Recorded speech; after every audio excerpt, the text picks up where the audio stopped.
When do I teach my children Arabic? My boy is 2.5 years old. When do I begin to teach him Arabic grammar and Quran and tajweed and memorization? Because I want him to be raised with the Quran. What a beautiful concern you have with your child, that you want him to learn the Quran. But he's 3 years old. Chill out, lady. We want them to have what were you doing when you were 3 years old? You don't remember. You don't remember. You don't even remember, like, you should put your shoes on the wrong way. Kids are on the fitrah. They are beautiful. Let them be. Teach them, yes, teach them lovingly. Some kids have more aptitude. They want to learn quickly. They want to learn quickly, and you give them that opportunity. Some kids want to play more. Let them play more. Let them take their time. Parents have to learn to be flexible with their children and not impose the same standards and not make one kid compared to the other kid, especially in terms of their Quran. I have 6 kids. Not all of them memorize Quran the same way. Not all of them study Quran the same way. Not at all. I have one child who memorizes something in like 5 minutes. She can memorize it. This is ridiculous. She's so fast at memorizing. It's amazing. I have another who can, the same thing could take her a month. And I don't compare, hey, why don't you be more like your sister? Huh? I don't do that. It's dhulm. This is dhulm. And it creates a hatred towards deen. Because of this book, my father likes my other sister more than me. That's wrong, man. Stop it. Cut it out. Stop being so stressed over your kids. Allah doesn't want your kid to be a hafiz. Allah doesn't want your kid to be alim. Allah wants your kid to be a good Muslim.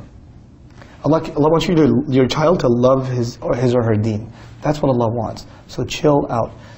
On that children's note, there are some people who came to me and said, you know, our children are 5, 6 years old. We show them videos of the signs of Judgment Day, and we talk about Dajjal. I was like, why do you do that? Why are you talking to your kids about Dajjal? Your kids are like 5 years old.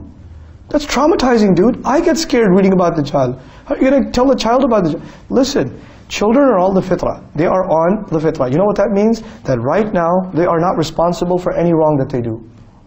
Why do you want to put the fear of Allah in them when they don't have to have the fear of Allah in them? They don't. Fear of Allah is for someone who will be held responsible for their deeds. Yes or no?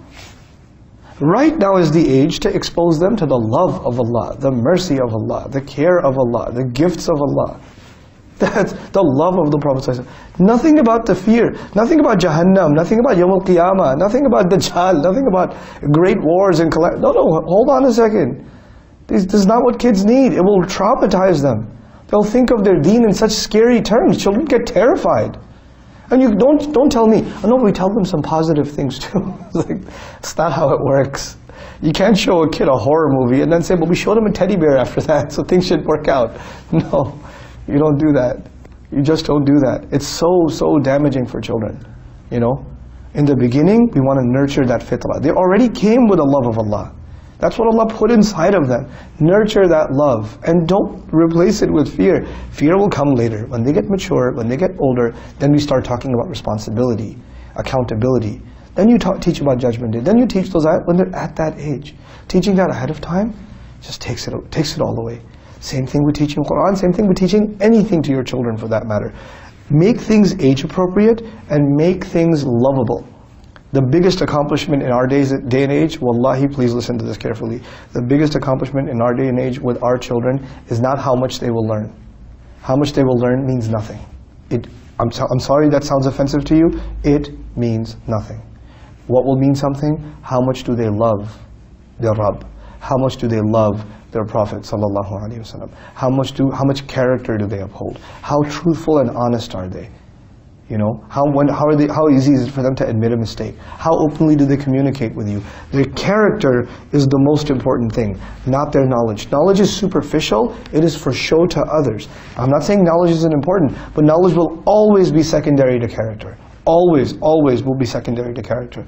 Right now it's about nurturing that character, nurturing that personality, and a little bit of knowledge along the way.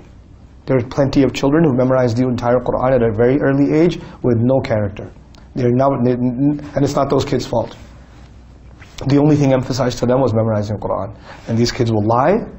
These kids are mean. They make fun of their friends who don't memorize Quran with them as quickly. All the things you're not supposed to do as a Muslim, they do, but they're hufad of Quran. So they're trophies of our community. Come on. What have we done? We emphasize things that Allah doesn't emphasize, and we overlook things that Allah emphasizes. And yet we say we're serving the deen. we again have to restore balance. Knowledge has its place, character has its place, and that balance between the two has to be struck.